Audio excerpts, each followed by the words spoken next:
the Leon Charney Report.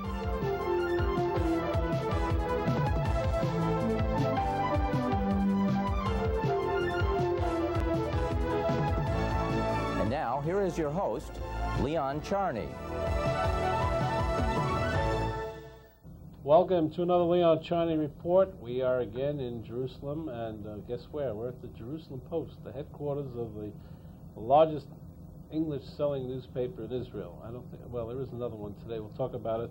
What's interesting about the Post today, its publisher, Norman Spector, is the former ambassador from Canada to Israel. So he can give us a little bit of a lowdown about what kind of problems the Canadians had with passports and Jordanians, et cetera, and then we're going to do a real strong interview about what's going on here politically, because this paper can give you the insight.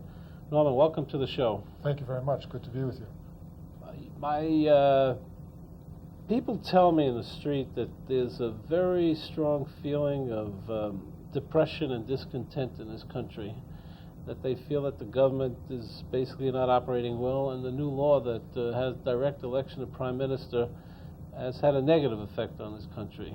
What are you hearing? Well, just about the same. There's no doubt that Israelis are in a foul mood, in a funk. But you have to remember that half of them didn't vote for Netanyahu in the first place, so very few of them have changed their minds. Yeah, but, politically speaking, many people that I know didn't vote for Clinton or Reagan, but, somehow after a while they said, you know what, they're doing a good job, he's okay. So the mere fact that people did not vote for Bibi doesn't mean that he could have captivated them in some way, but I don't think he's done it. Well, I think the big difference between the U.S. and Israel is that the degree of polarization here is much greater. So you would not expect many people who voted one side or the other to change their minds mid-course. These people feel intensely about the issues. You only have to compare the voter turnout in the United States to the voter turnout in Israel, which is so much higher, to get a sense of how strongly and passionately people feel about politics here. Of course, you're correct when you say that things haven't been going all that well. The economy has slowed down. The security situation hasn't improved much, although it's improved somewhat. Israelis don't know where the peace process is going. There have been some spectacular failures, both of the Israeli Defense Forces and more recently of the Mossad operation in Jordan. So all in all, things have been going pretty badly, and you certainly get that mood in the street. Speaking of the Mossad, it's ironic in a sense that you're here as a publisher of a daily Israeli newspaper and a former Canadian ambassador to Israel. What did you feel on the day you found out about that? Well, actually, I happened to be in Canada when the news broke. But you still have feelings in Canada. Yes, and I was surprised, frankly, that it had taken a week from the time of the attack in Jordan until the Canadian government began to get suspicious of the whole thing, and another 3 or 4 days until it finally examined the passports. All during the interim period, it was parroting the official line that these were Canadian tourists who had attacked the Hamas leader in Amman. I found it strange because it became known very soon that the Canadian embassy in Amman had visited the supposed tourists and had found that these tourists rejected any help. Having been an ambassador, I know that the first thing that Canadians in distress look for is to their embassy to get them out of jail. Right. So I found it very strange, which led us to do a number of inquiries into what had gone on. My feeling today is that Canada, although not knowing about this particular operation, Canada generally knew that its passports were being used in this way by the Mossad. And they allowed it? And had chosen to look the other way. Is that because there was a very friendly relationship between the Mossad and the Canadian intelligence service in the 50s, 60s? Yeah, and currently there's a Canadian intelligence agent in Tel Aviv posted to the embassy. There is very regular coordination, cooperation between the two services. There's a significant exchange of information, and as you might expect, Canada receives more information from Israel than vice versa, given the network of intelligence that Israel has. Does Canada have a big information service? It has quite a small one, which only has a domestic mandate. It has no mandate to operate abroad. So in a sense, they've been using them both sides as an agency. Well, there's collaboration and cooperation amongst all intelligence agencies in the world, as you know. But Canada gets significant assistance from Israel. And my sense is that, well, I know for a fact that Canadian authorities knew in general terms that passports were being used in this way. I'd be surprised, quite frankly, if your intelligence service, the CIA, doesn't make use of Canadian passports. I'd be very surprised. Why does everybody because think they're one of the great passports in the world. It's just like when your students travel around Europe, they all sew Canadian flags onto their knapsacks, right? They want to be seen as Canadian when they're traveling in France. It's pretty much the same way. Canadians generally have a very good reputation all over the world. We have no visa requirements anywhere. We have no enemies in the world. And we're seen as quite a benign people. Your former Prime Minister, Haim Ramon, I had dinner with him a couple of weeks ago, and he said to me, I nominated this fellow named Norman Spector to be ambassador to Israel, and he was Jewish. And so I had to, run it through the External Affairs, which is the Secretary of State, I guess, the equivalent.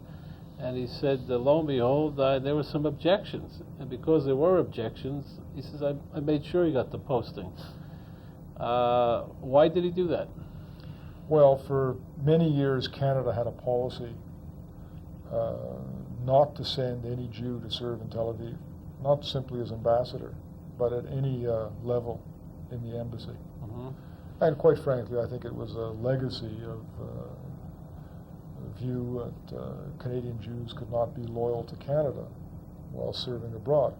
We had quite the opposite policy in every other posting in the world. We've never sent an English-speaking Canadian to Paris to represent us. We've only sent French Canadians. We've sent Irish Canadians to Ireland and Ukrainian Canadians to Kiev, but we never had a Jew here, and Mr. Mulroney was determined to break that policy, which he did.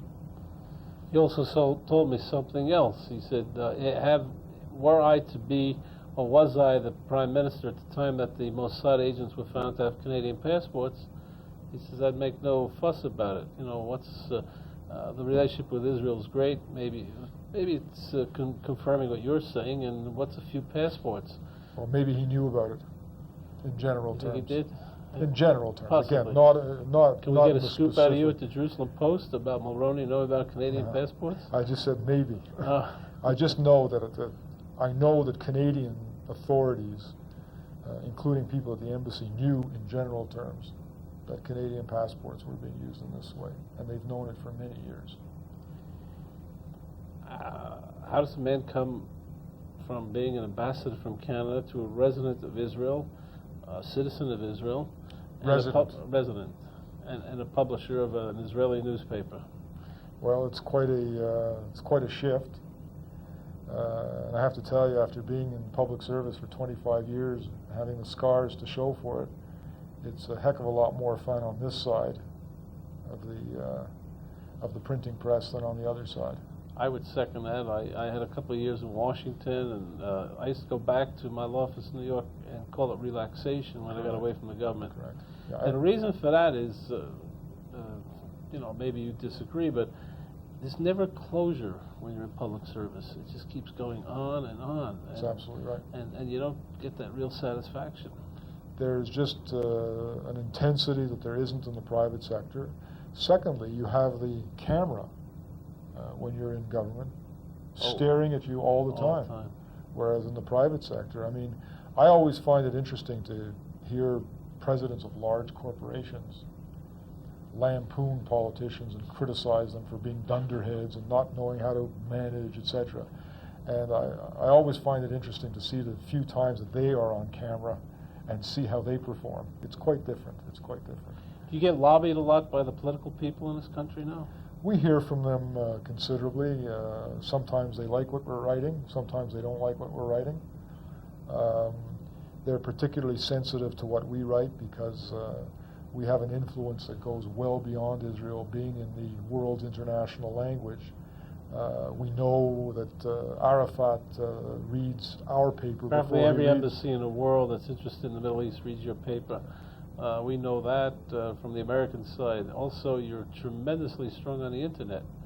For a small paper, a very small paper in a very small country, we're the sixth most popular news site in the world. How do you account for that? I'd like to attribute it to the inherent quality of our newspaper, but maybe the publisher. I'll be well. I won't be that immodest. I won't even be so immodest to suggest that it's entirely an issue of quality. I just think that there's an intense interest in what's happening in the Middle East, particularly what's happening in Israel, and English being the international language today. We are the world's window on Israel. As an ambassador, did you visit many Arab countries? I visited privately in Jordan, and in Egypt. As a member of the government, or after? When I was here as ambassador. How were you received? Received quite well. Because you're Canadian. I visited Damascus in a semi-official capacity. We had a meeting of all of our ambassadors in the region in Damascus. We were the first country to do so because normally the Syrians would not allow a Tel Aviv serving ambassador to enter their territory. So it was quite interesting there, meeting with the foreign minister and officials and getting their sense. Those were the days where they were asking the question and peddling the line that there was no difference between Netanyahu and Rabin, that it wouldn't make a difference if Netanyahu were elected, and they were asking whether we would confirm that, whether that was our view. We said that we thought there was a great difference, but I think they were, in a sense, justifying their non-movement in the negotiations on the Golan by suggesting that it wouldn't make a difference if Netanyahu were elected. I was in Syria also. Were you at the palace? Yes. This huge place. It's quite a place. Unbelievable. I wouldn't mind moving in.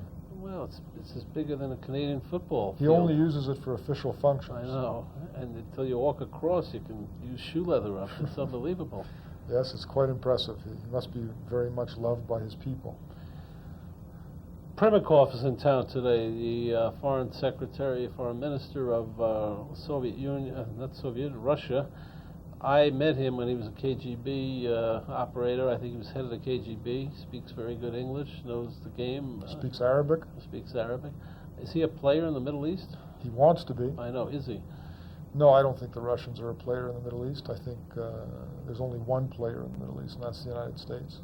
I think the Europeans want to be players in the Middle East, particularly the French. Fortunately, the United States isn't letting them in. I say that fortunately because I think it would be a very serious mistake, certainly detrimental to Israel's interests, to allow the Europeans in. Does your paper have a specific policy on editorials now? Well, we support the peace process. Oslo. The Oslo Agreement. We certainly think that there are great gaps in it. There are things that have to be improved. We've called for amendments to the covenant. We've called for reciprocity, namely that Palestinians should have to live up to their commitments as well. We don't think the United States has been strong enough in pressuring the Palestinians to live up to their commitments, and the pressure seems to have been all directed at Israel. But we support the peace process and very much think it's in Israel's interests, both from a point of view of security and from the point of view of the economics of the country, that the peace process go forward. David Bar-Ilan was the former editor-in-chief of this newspaper. He's now the communications director for Bibi Netanyahu. Nice man, but I remember him as a very hawkish man. That's right. Any influence here? In his day, the paper opposed the Oslo Agreement when it was signed by Prime Minister Rabin. But the editorial policy has evolved since he left, and it's rather ironic to see him now in the Prime Minister's office implementing the Oslo Agreement. We're going to cut for a break. We'll come right back with Norman Spector, the publisher of the Jerusalem Post, and the former Israeli ambassador to Israel from Canada. Interesting man. We'll be right back. We're back. I'm Leon Charney in Jerusalem, speaking with Norman Spector, the publisher of the Jerusalem Post and the former Canadian ambassador to Israel. Interesting time to have both of these interchanges. Norman, many people think there's a possibility here of a civil war between the secular and the right wing. What do you think? I think that's a bit of an exaggeration, but there is no doubt that there is an intense struggle underway to define the state, both in terms of religious, secular relations, and also in terms of Israel's relations to the surrounding Arab countries in the region. A very polarized country. And I must say that what struck me coming back here in May after an absence of almost 2 years was that the polarization had in fact increased in the interim. And partly, I think, as a result of the assassination of Mr. Rabin, partly because of the makeup of the coalition. But there's no doubt the polarization is intense. When you try to interview rabbis or Haredim or right-wing people, first of all, will they talk to the Jerusalem Post? Well, not only will they talk to the Jerusalem Post, but we have a Haredi columnist. Is that right? Who writes every Friday. And in fact, very, very pleased. Obviously, I don't agree with everything that he writes. What's his name? His name is Jonathan Rosenblum. He's a graduate of the Yale Law School. Writes in a very forceful and logical way, as you might expect, given his background. Makes no apologies for his worldview. And I think is an excellent representative. What I find quite exciting is that he's engaging on an intellectual level, and there's a real debate going on in the pages of the Jerusalem Post between the secular and the Orthodox. And you try to set it up as such? You try to get a balance? Oh yes, we're very strong in having a balance in both political views and views secular versus religious, men and women, etc. Bibi Netanyahu is attempting to go to the United States in a few weeks. President Clinton seems to be giving him the cold shoulder. Doesn't seem to want to make room to put him on a schedule. You and I both know we've been enough in this political scene that if somebody really wants to see somebody, they see him. It's not a big deal. Do you think that's something of what is going to happen in the future in relationships between the United States and Israel? Well, the latest report out of Washington yesterday was that Mr. McCurry was asked at a press conference whether there was or was not a problem in the president's schedule. He denied that there was a problem, that it was still being worked on. There's also a news report today that the president will be meeting Mr. Peres and Mrs. Rabin right. Shortly. Now, I think that's for the prize. That's for the prize. That's the Nobel Prize that Rabin... Some peace prize. Right. They start a foundation right. with the prize that they won, and they're giving it to Clinton as the Man of the Year. Right. Look, I agree with you. If the president wants to meet with the prime minister, he will find time. If he doesn't, it will be a signal. Moreover, I think that there's a concern, certainly I'm concerned, about American intervention in the domestic internal politics of this country. I think it's no secret that the United States was not happy with the outcome of the last elections. I think it's an open secret. I think it's no secret that there was intervention during the campaign in such ways as the summit at Sharm el-Sheikh, which brought together 25 or 26 world leaders designed to prop up Mr. Peres in the wake of the terrible bus bombings. And I think it would be very unfortunate if that degree of intervention continues. Whatever one's politics, and you can agree with the current government or not agree with the current government, it's a democratically elected government, and I think it would be very unfortunate if a large country like the United States intervened in the internal political situation in the country. Could Canada in any way influence the policy in the Middle East? I think Canada has a very marginal role here. There was a time we played a very large role. We were one of the 11 countries on the United Nations Committee that recommended partition and the establishment of Israel in 1947, our foreign minister and later Prime Minister Pearson won the Nobel Peace Prize here for bringing the Suez War. Lester Pearson to a close. We've had peacekeepers here in every peacekeeping operation, but I think Canada is pretty much retrenched into its own problems today, and has cut foreign aid significantly. So it's one of the least generous donors to the Palestinians, as an example, and really has a marginal interest in the area and a marginal degree of influence to. Have you met Mr. Arafat? Yes. When I was here as ambassador, it happened to coincide with Mr. Arafat's return to Gaza, and I was then accredited as Canada's first representative to the Palestinian Authority in Gaza. We don't have a consulate in Jerusalem as the United States does, so we don't split our responsibility between the Tel Aviv embassy and the consulate. So we were responsible for the Palestinians. So I had ongoing relations with him and with many of the Palestinian leaders. What do you think? What do you mean, what do I think? Do you think Mr. Arafat wants peace? I don't think he's entirely given up on the larger Palestinian objectives. I think it's very telling that the covenant has not been amended,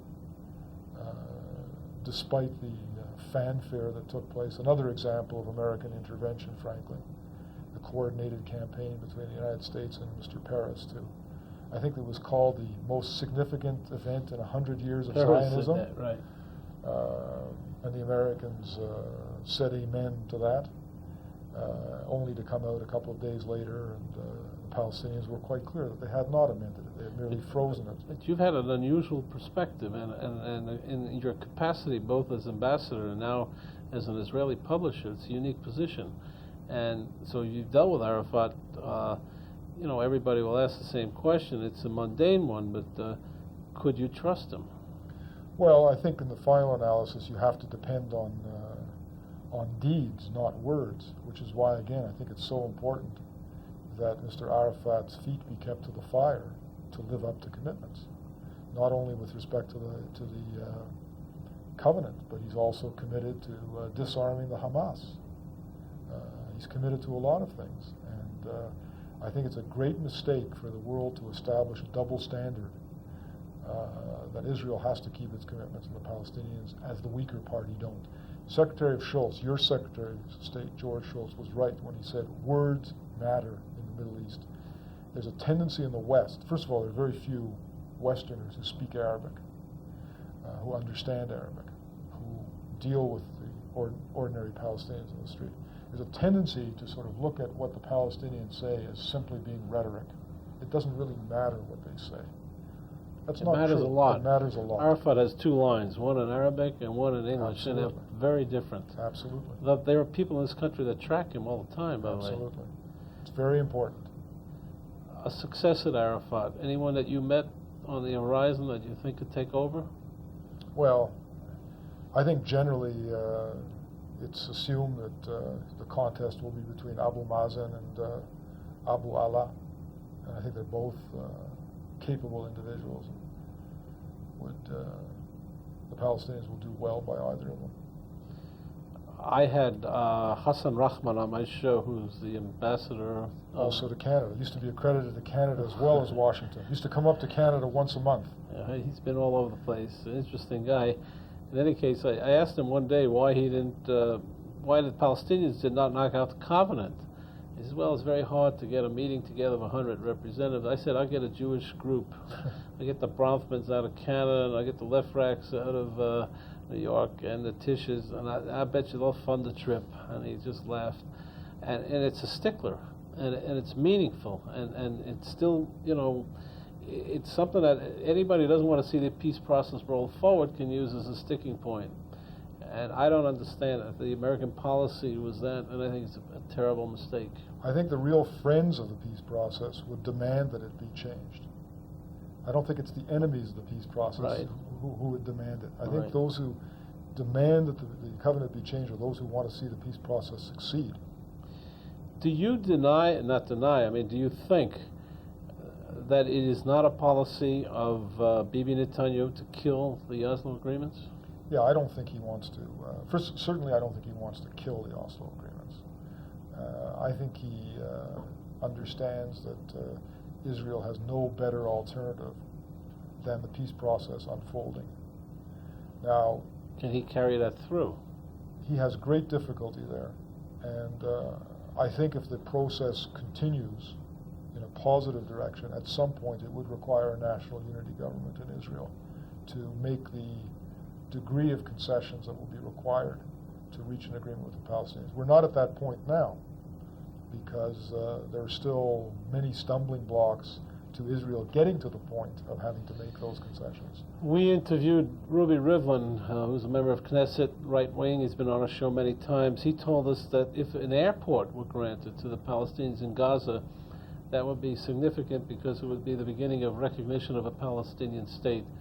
I believe, I spoke with Kalani, the Minister of Interior or Internal Security. He told me it's a fait accompli. It's going to really happen. What do you hear? I think it's going to happen. The concerns that Israel has are primarily security concerns, and those haven't been resolved yet. Right. They certainly don't want to see the airport used as a means of smuggling in weapons. Or dope. Or whatever. But frankly, I think that Mr. Rivlin's concern about statehood is not the primary stumbling block right now in the negotiations between the Palestinians and the Israelis over the airport. So you're basically hopeful that this process will continue, that it's not dead. I interviewed Prime Minister Shamir a couple of weeks ago, and he told me that the Oslo agreement is just not worth the paper it's written on. I said to him, well, it's a document signed by two governments, witnessed by a third. He said, so what? So you breach agreements. Well, Mr. Shamir is certainly a man of principle. And colorful. There's no doubt about that. He also looks wonderful for his age. He's sharp as a tack. And I think, his opposition, coming from the heart of Likud, shows how little support Prime Minister Netanyahu really has today. He's got 50% on the left opposed to him, and half his own wing opposed to him. So he's governing with very shallow support. More predictions from a very intelligent man, an ambassador and a publisher, and I like the mix. I used to have a lot of problems when I was the middleman between Asa Weitzman and Jimmy Carter. They didn't know where my allegiances were, and I'm sure that you've run through the same process. Gets interesting. Were you a times. Canadian first or a Jew first? And I'm both first. And both first. And you had to come up with some kind of Talmudic answer all the time. Right. You'd think Aryeh Deri could grab as many as 15 to 20 seats? 15 seats, I think, the next time. I think their numbers are increasing both because of natural causes, a high birth rate, and also because they've been very astute at how they've been using their money, building up social and educational infrastructure, attracting secular people to their schools. Camps. Been very, very clever. You live in Jerusalem now. Are you a secular Jew? I'm a secular Jew. Yeah. Do you find that the city is becoming sort of right-wing and Haredi, and there's a lot of talk in the United States about a lot of secular Jews in Jerusalem moving down to Tel Aviv. Do you find that's happening? There certainly has been that outflow. I personally don't find it difficult at all to live here.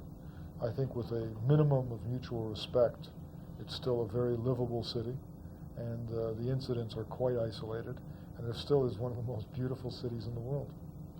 All right, we're here at a very propitious time. I just spoke with Ruby Rivlin. He told me that Gesher, which is David Levy's party, has put some real strain on Netanyahu, which he has to meet on tonight. They picked up on the budget. I talked to Kalani the other day. Mr. Sharansky has a problem with the conversion law because a lot of reform and conservative Jews helped him get out of the gulag. I was one of them, and a man called Bob Lipschitz, who was the counsel to the President of the United States, who's a good Reform Jew. It seems to be, it's funny in this country, if 80 people reject Bibi Netanyahu, then they can keep their seats. If 61 bring him down, you need a new election. That's real principle. Right. They can get 61, but they can't get 80. Right. What do you think? I think that probably on your last visit here, there were a number of crises on the agenda. And I think on your next visit here, there will also be a number of crises on the agenda. And some of them may be the same. So they all resolve, they create committees. Create committees, and some way they muddle through. And this is not a boring place, as you know very well. Very well. Norman, it's a pleasure to have you on the show. It's a pleasure for me. It's intriguing to all of us to see, I don't know anywhere in history where this happened, in Israel. Any ambassador who came to live here and then became the publisher of a newspaper. I don't even know of anybody who came to live here. I know Sam Lewis was quite interested in this country and would love to live here, and he's probably going to get converted by Ovadia Yosef under the Orthodox bill, but that's just a little bit of chit-chat from Leon Charney in Jerusalem. It's been a long day, and I think we should kibitz around a little bit. In any case, we really thank Norman Spector. If you have a chance, buy the Jerusalem Post. The overseas edition is very well subscribed. The last time I was here, it was over 50,000. It's probably still there. We're still traveling in Israel, and we feel that we have to give you both sides of what's happening here. And believe me, there is an equal split in this country. One of the foremost political figures on the labor side of the spectrum is a fellow named Haim Ramon, who was at one time a Minister of Interior, Minister of Health, I think, very close friend of Yitzhak Rabin, the late Prime Minister, and the man who did a Herculean task by undertaking to reform the Histadrut, which in this country, well, let me see, in the United States it'd be like moving the capital from Washington to Seattle without any problems, and he was able to do it. So we have a man here who is full of a lot of energy. He's young, and many people say on the horizon the possible Prime Minister of the country. Chaim, after such a build-up, I think we ought to close the show. Yes, I prefer to close the show. It's not going to be better than this opening. Chaim, why did you people lose the election? You, meaning the Labor Party? First of all, you lost. You didn't get as many votes. Yes, that I understand. Yes, that you understand. Wonderful. We need another 15,000 votes. I went to high school. Yes, but the real reason, my perspective, terrorist acts that took place on March 1996. These terrorist acts changed the mood of the people. They refused to accept that they cannot walk in the middle of Tel Aviv, in the middle of Jerusalem, and to call it a peace process. And many moderate people, not from the extreme right, that basically they were and they are supporting the peace process. They said maybe Shimon Peres and Labour Party are not tough on security. And they believed, I think they made a mistake, but they believe that in the minute that Netanyahu will come, he will continue the peace process, he will continue the Oslo agreement, but he will be a tough negotiator, he will be more tough on terrorism. Of course, today, many among them realize that they made a terrible mistake. Many people say that Shimon Peres was high and mighty, that he really didn't get down to campaigning very hard and sort of was distant and aloof. Any truth to that? You say when you are losing with 15,000 votes from one side to another, there are thousands of reasons that you can blame. But maybe we know Mr. Peres he was a wonderful prime minister. He's a great statesman, one of the greatest that this country ever had. But campaigning is not the strong part of him, and this was one of the reasons. But this is a tactical reason. The basic reason, if we are talking about what's happened a few months before the election, I believe that the Hamas determined who will be the prime minister of Israel, and unfortunately, they determined not the good one. Be a little prophet in the land of prophets and tell me what the country would look like if Yigal Amir had never assassinated Prime Minister Rabin. What would this country be today? Oh, I would be biased, of course, but I want to believe that Prime Minister Rabin would be today the Prime Minister, and we would achieve peace, a comprehensive peace with Syria and with the rest of the Arab world, we would be on the track to reach peace with the Palestinians. And at the end of this century, Israel would achieve comprehensive peace with all the Arab world and security and economic prosperity. I can say, if you are trying to compare what would be if this bastard didn't assassinate the Prime Minister Rabin, take the present situation, reverse it reverse 180 degrees? 100%, and then you will reach the situation. And that's what make many people very desperate today in Israel, even from the right and from the left. Supporters, and of course those that are not supporting the Prime Minister, it's a mood of desperation. Even in the middle of the worst terrorist acts, the people suffer. They were angry, but they did not lose hope. Now, no perspective, nothing, just desperation. Nobody really knows where the Prime Minister wants to take the country. And this is the worst thing that happened to Israel under Benjamin Netanyahu. Was it a very big mistake to change the law for direct election of Prime Minister? No, not at all. We lost the election on this system, but this is not a reason. I believe that Israel suffered from a terrible system, an unstable system, a system that I remember very well what's happened in 1990 when the Israeli public lost confidence in the democratic system, totally. And they say it cannot continue like that. And the change it's not a tremendous one. It's a change, but some people are trying to put on the change everything bad because they are against the system. But I think this system brought stability to the political system in Israel. The problem that an accident happened, but an accident could happen under any system. And we in the But there's no check and balance here, Chaim. You're a lawyer. Oh, there are check and balances. Really? If the Knesset with 61 votes Can vote down a prime minister that was elected directly, if you compare it to the United States, in order to impeach a president, you need, I think, two-thirds. The Senate. The Senate needs a vote of two-thirds. Right. In Israel, by a simple majority, 61 vote, you can go to new election. But the senators don't give up their chairs. And That's true, but always, even in the past, when you reach 61 vote, you always, in practical terms, you went to a new election. This was that's what happened practically. Once we tried to form a government, a new government, and to make a kind of a change in the system, and we failed. It was in 1990 when Peres tried to do it. So this is not the reason. The reason is the bad prime minister. He's not competent. He's not the man for the job, and this is the problem. He is inexperienced, and he's not responsible, and he's trying to fool all the people all the time, and he's fooling only us and himself. I've been to Israel many times. I've never seen such a feeling of, like you say, of hopelessness in a sense.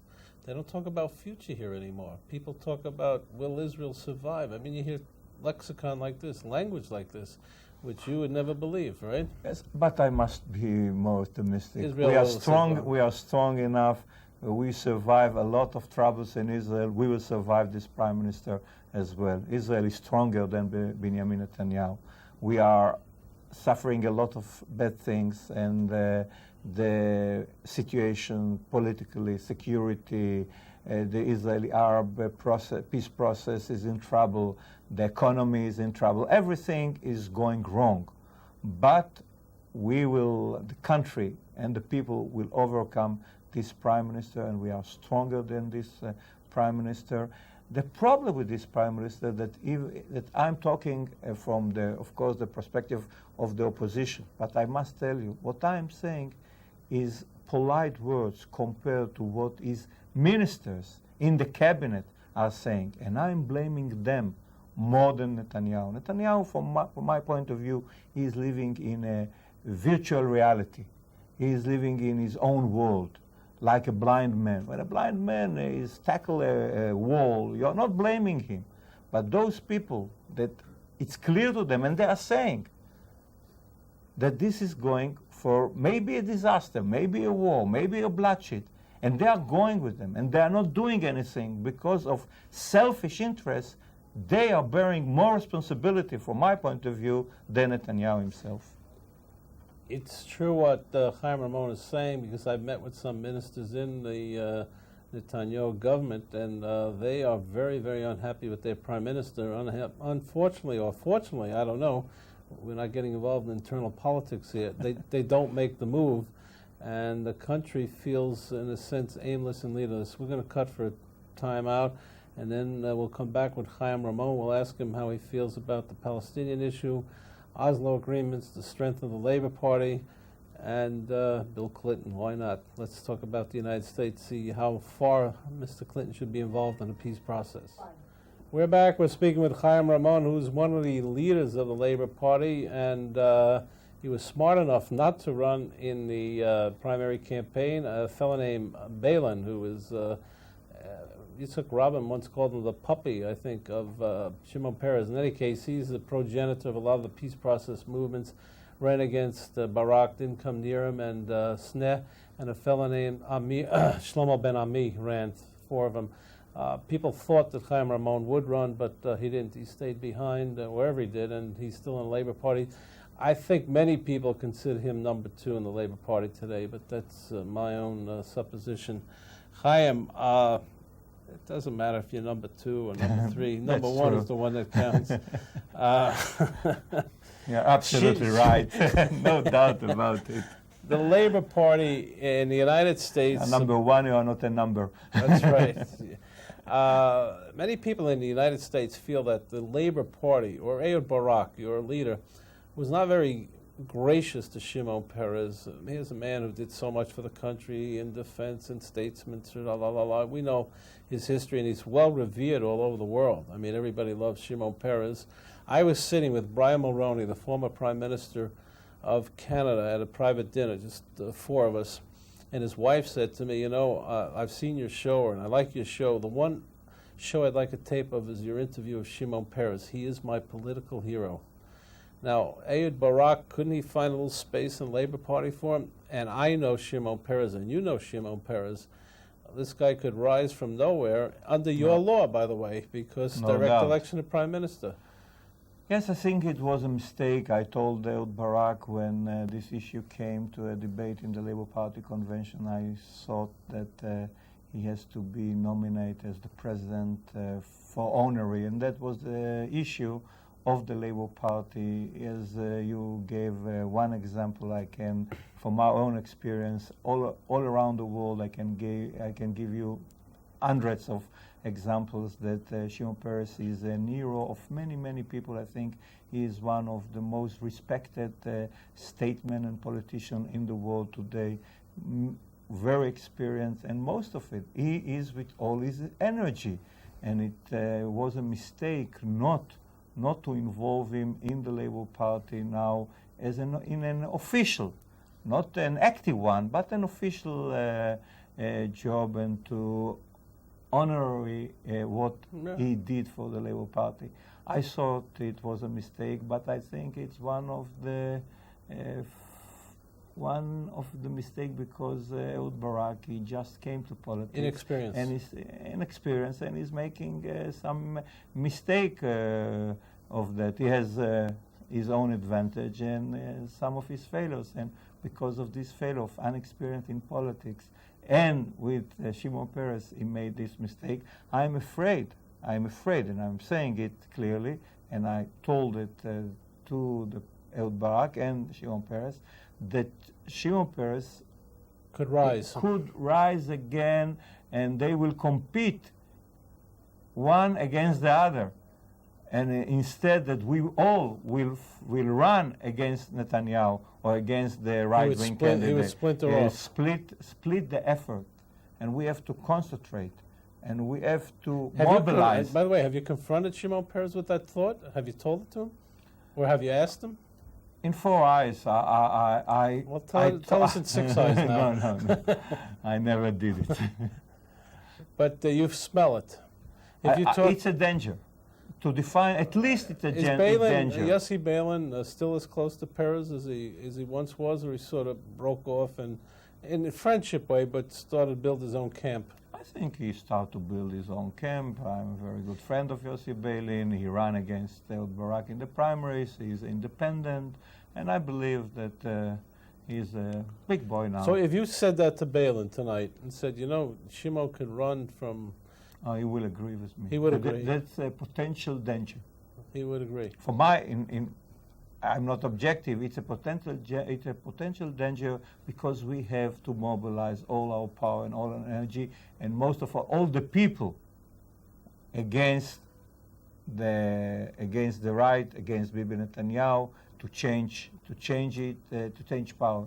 Well, I think you're right, because when you talk to Shimon Peres, and when I interviewed him, his sole concern is peace. He's committed his life. That's it. And if he thinks that the country is going wayward, or if he thinks Ehud Barak is becoming a double of, and many people say that he's very, what's the difference between Ehud Barak and Bibi Netanyahu? Many people say it. It's a big All right, difference. I understand that you're going to give me a whole litany of reasons why they're different, but I'm telling you what the public is saying. Some of the public. Okay. So if Peres comes out and says, look, I'm the guy that really wants to bring the peace. I'm the guy that opened up a peace center. People came here. Abba Musa came here, the foreign minister of... It could happen. It shouldn't happen, but it could happen. And, you see, that's because it will divide the votes of the peace camp, of the moderate people, of the reasonable people in Israel, and only the extreme right will gain from it, and it will be a terrible mistake. And therefore, I think Ehud Barak has to do everything possible that such a thing will not happen, and he is bearing the responsibility because he is number one, and number one has to act. He is responsible, and I believe that that's what he should do, and to treat Peres in a way that such a thing will not happen. If you've been following my program, which you haven't because you don't live in the United States, you would hear me speaking many times about the fact that Natan Sharansky owes an obligation to a lot of Jews in the United States, especially Reform Jews, who helped him get out of his gulag. You're talking to me, who was asked by Ezer Weitzman, who was then the defense minister of Israel, to spend a lot of time with Avital Sharansky, his wife, and I brought it to a fellow named Bob Lipschitz, who was counsel to the president, who brought it to a man called Jimmy Carter. Jimmy Carter called me on the telephone and told me personally that he was bringing the name of Sharansky to Brezhnev at a SALT conference. So Sharansky had a lot of help from a lot of Jews in America. A lot of Jews are very disappointed in the fact that Sharansky has not at this point stood up against this conversion bill. The conversion bill is the bill that allows Reform and conservative Jews to participate as Jews in this country. What's your feeling about Sharansky? First, Sharansky was an hero, and he's an hero. The question, if he will be an hero in politics, I can guess, and I'm not going to say more than that, and I more than guess, what Sharansky feels about what's happened now in Israel, what is the Prime Minister is doing, where this government is taking us or not taking us, to be more precise. And now he has to decide if he wants to remain an hero in politics, not just in his courageous struggle against the Soviet Union. And he was an hero against Brezhnev, against all those terrible tyranny. And I want to believe that he will be an hero against against decisions and against a policy that are going to hurt and hurting very much the state of Israel in the peace process, in the economy, and now on the democratic character of the state of Israel. And he promised many times that he will stand up against the conversion law. More than that, the conversion law link more than all, most of all, to his own people in Israel. Right. Those that vote for him, the Russian immigrants, right. They will be effective negatively, mostly by this law. So he owes it to himself, he owes it to his voters, and I believe, as you just mentioned, he owes it to all the good people in the state that stood up many years ago and devoted time and money for his release from the Soviet prison. What the position of the Labor Party today? Do you have any problems with the Palestinian state? No, not really. We don't have a problem with the Palestinian state. We have a problem of the character of Palestinian state. What we are looking basically is security. How the Palestinians will run their life, it's not our business. What is Gaza today? In a way, it's a Palestinian state. They have a border, they have an own economy. Even your foreign minister said that he could declare state tonight, Arafat, because 150 countries would recognize him. No doubt, more countries recognize him than the state of Israel. But basically, the question is what limits security limits will be put on this Palestinian state. We will demand that the Palestinian state will be demilitarized, that they will not be entitled for an army. I'm not talking about police. That they will not be entitled Foreign minister? No, foreign it's okay, but they will not be entitled to sign military treaties with a foreign country like Iran, for example, or they need our approval. What I'm talking is about security limitation on the Palestinian state.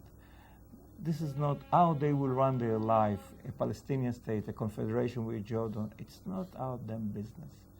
What we has to take care is only one thing, on our security. This is one major thing, and the second, to separate ourselves from the Palestinian and not to go to what the Likud and what the right wing in Israel is bringing us, to a second Bosnia in the Middle East, a Jewish village inside an Arab village. This is their goal, that it will be a binational state. And that's a terrible thing from a Jewish point of view. I'm talking about what is good for the Jewish. I represent the Jewish people. I'm not representing the Palestinian, so I don't care if they will have a state or not. Two major things, the security of the Jewish people and the Jewish state, and the second, that we will separate them in order to ensure the existence of the Jewish state with a stable Jewish majority. That's what we are looking for.